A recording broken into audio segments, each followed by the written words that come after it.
Ooh, welcome, man. Welcome. What a beautiful day. Welcome back to the channel, guys. I know it's Mother's Day, but I have some automotive stuff to tend to today.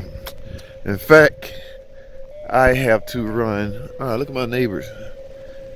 I gotta go down there and speak to my neighbor. It's an older dude. I like talking to them older cats. They would talk to you for like hours and hours at a time. Guys, yes, automotive. I have to go take care of some automotive stuff. In fact, there goes the mother of the hour right there. It's just pulling up. She done caught me sneaking out. So I have some automotive stuff to do. And I had to take this automotive car. Now I want to drive the Jeep since she's home. What y'all think? Y'all think I should drive that? Y'all think I should go get the Jeep? Nah, she might have somewhere to go. But I have to do this quick, guys, because it's her day, right? So let me go handle this. It's like 11 o'clock. Oh, well, I gotta go. I gotta go to pull apart. Come on, JT, get it together. Yes, I'm headed to pull apart to grab snatch up a part for a side job. So let me run up here, guys, real quick. Like I say, I got a side job to do, and I need to pick up a connector for a car at the dealership, an engine I'm installing. So I gotta take care. I'm gonna try to kill 3 birds in 1 stone. I got me a bag. I got my bag, my side job tool bag. This should be fairly quick. Go in, get what I need to get, and get out. I'm putting the engine in a Dodge Charger, guys.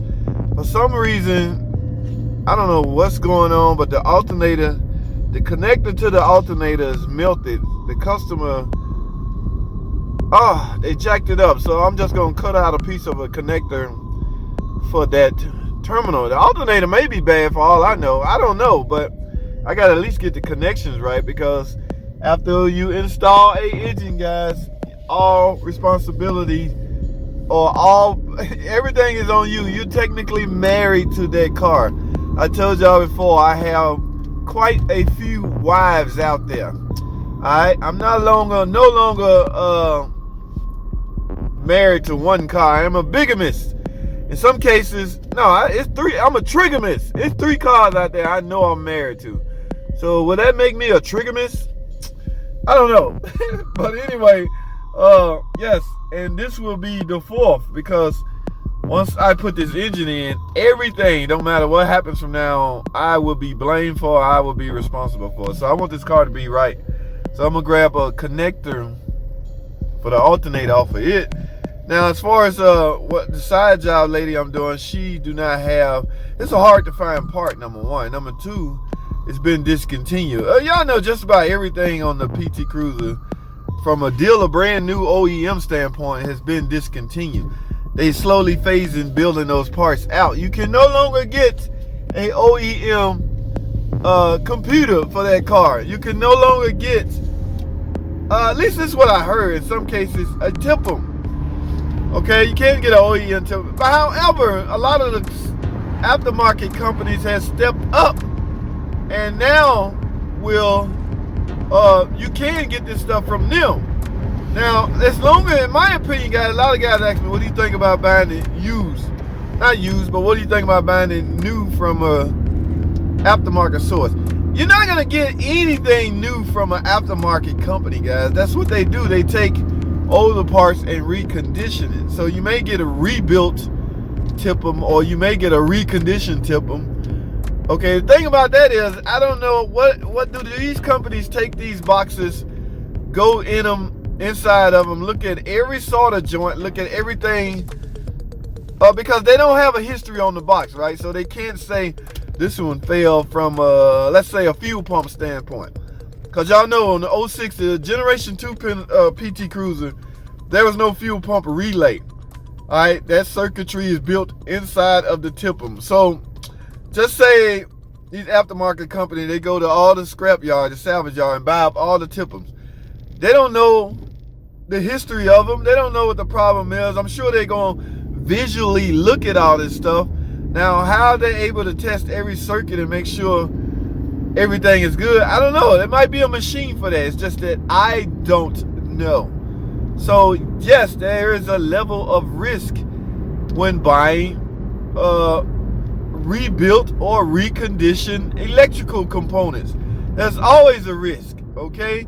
As opposed to not so much of a risk when you're getting a new one, OEM Mopar built one. And if it's rebuilt from Mopar, it's still a certain level of risk because they do the same thing reman companies do. But as far as brand new, all right, as far as brand new, there's not much risk, okay? But the only problem is you can't get just about anything for a PT Cruiser brand new anymore.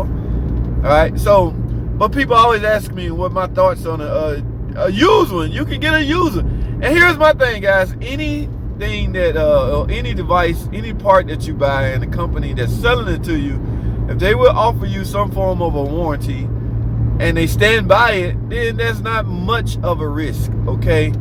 Some people do a 90-day warranty. At that point, you know, you scot-free? No, there's no guarantee on such a... Well, you should be all right. I will say that, but there's no scot-free guarantee you'll be all right. But there's a risk, guys. So, but it's you getting it for 30 or 40 bucks as opposed to 700 bucks from a dealership or anything. So weigh your options from that standpoint, you know. But anyway, let me stop chit-chatting and like I said, guys, I don't want to be out here all day. I just figured I'd chat with you guys while I'm on the way. So when I get there, I'll fire the camera back up and we'll go out on the lot and do what we do. All right, so with that being known and said, stay tuned, guys. I'll be right back. All right, guys, as you can see, I'm here. I'm not going to be here all day because I need to get back and celebrate. All right, so I'm going to run in here fairly quick. Guys, this is one of my favorite spots. Hard to find parts, guys. That's the only reason why. All right, hard to find real inexpensive part, guys. It's computers out here. It's computers out here. I don't think Pull Apart really know the worth of some of the things they selling us. Like I grab tools. I grab some parts for diagnostic purposes. Okay, remember I talked about that last time, guys. Instead of keep getting beat up by stupid, not stupid parts, but parts that you're not sure if that's the problem, but you don't want to gamble with a customer's $1,000. Okay, you can buy the part, the tool, or buy the part for $30 and Pull Apart. So in some cases, I will buy the part and keep it in my toolbox as a tool. Especially like I'm at a dealer, so I'm going to see Chrysler, Plymouth, Dodge, Jeep repairs a lot. All right, now I'm not talking about independent shops. As y'all see, whatever come in the door. I'm talking about like specialty on a brand. That's what I do. So I have parts in my toolbox I use for tools, just to cut down on diagnostic time, guys. There's nothing wrong with that. All right, so let me go ahead and do what I need to do, and I catch up with y'all. Stay tuned. All right, guys. Let's see what I got. Yes, they finally got the golf carts back in business. Good, because I hate walking out here. All these tools. So, let's see how we do this. It's been a while. Reverse? Yes, reverse works. And drive. Let's get it, man.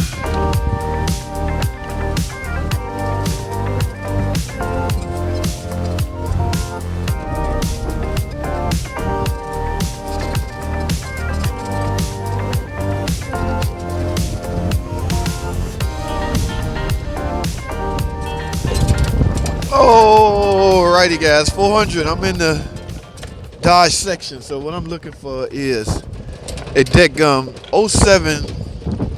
I think it's compatible with 07, 08, and 09 Dodge Charger.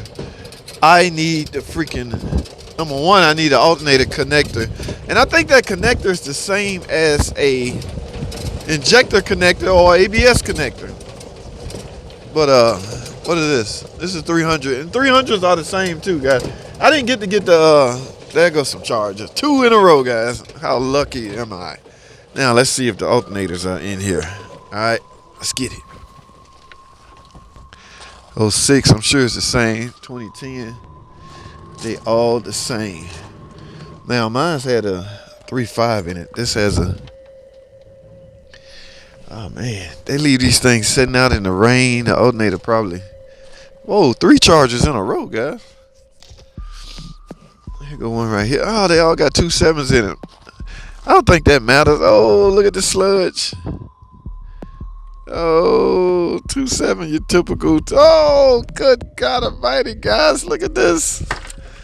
Holy crap. Yep, these are ones you gotta suck it up and let it go. I guarantee you the mechanic, remember I told y'all my secret? Just pull the cam sense out of here. If you see sludge, stop! Don't even try to fix that, guys. And if it ain't, the body's not worth trying to invest in putting an engine in it, don't waste your time, guys. I'm telling you, I've been there. I call myself rebuilding one to the T because it had overheated and sludged up so bad it didn't matter what I did. That engine was not coming back to life. Well, I don't see no charges down here. Now, again, I don't think there's no difference between, I don't think it matters if it's a 2.7 or 3.5 because the rating is what it's all about. The rating and how it bolts to the block is really what matters. And I'm sure that's not going to be a discrepancy because it doesn't really matter. They're not going to differentiate based off how it bolted up. Man, a turbo PT Cruiser. Wow. Hardly ever see those. That's why I'm hollering. Wow. PTs all over the place. Here goes another one. Convertible top. People just giving up on them, man. They overheat. That's a wrap. What have we got here? I want to say the 300 is the same as far as what's under here. See, 2.7 and a 300. When did they do that? I thought the 300 was the like Highline LX body. And they all ended up with the 3.5 or the Hemi. But as you can see, that one had a 2.7 in it. Alright, where are my... Now, I did the search, guys, on the website. There was quite a few charges out here, but they would never specify what engine they're equipped with. Right? So that's where you got to come out and do your own. Let's take a look at these. This is a 2010. That is a 07. What's under this hood? Hey, 3.5. I think this one's gonna be, yeah, the alternator still intact. All right, guys, I'm gonna go grab me some tools and see what's up. Somebody taking the engine out of this. Hey, it's an alternator right here. I might not have to I might grab that alternator. This you, buddy? I need this alternator. Man, somebody just put an oil pan on it. So let me get this straight. They fixed the engine and then they reneged on it. Oh no, the connector's not on here. Oh no. I need the connector that go in here. Dadgummit. Is this it? No, this ain't the connector. Alright, well, there goes that. Alright, let me go grab some tools, guys. I'm gonna go grab I left my damn road cart over here. Guys, stay tuned. Alright, guys, I'm done. Hey, look at that. They got a PT Cruiser over there for sale. I'm curious. I want to know what they want for it. I know pull apart sell cars. They go over them. People bring them in. This vehicle, oh, it's not for sale. Okay. Must have an overheating problem and somebody got in their ear. If you sell that car, the customer's going to be highly upset because it keeps overheating. Whoa, so I'm the only go-kart available now. So it might be somebody up here actually waiting on this go-kart. Well, anyway, guys, I'm done. I wouldn't say it was a part failure, but I got something done. But I got the connectors for the alternator. I didn't find the other part that I needed. But anyway, I'm going to go home and enjoy the rest of my weekend, Mother's Day weekend, guys. That's all I have. Thanks for watching.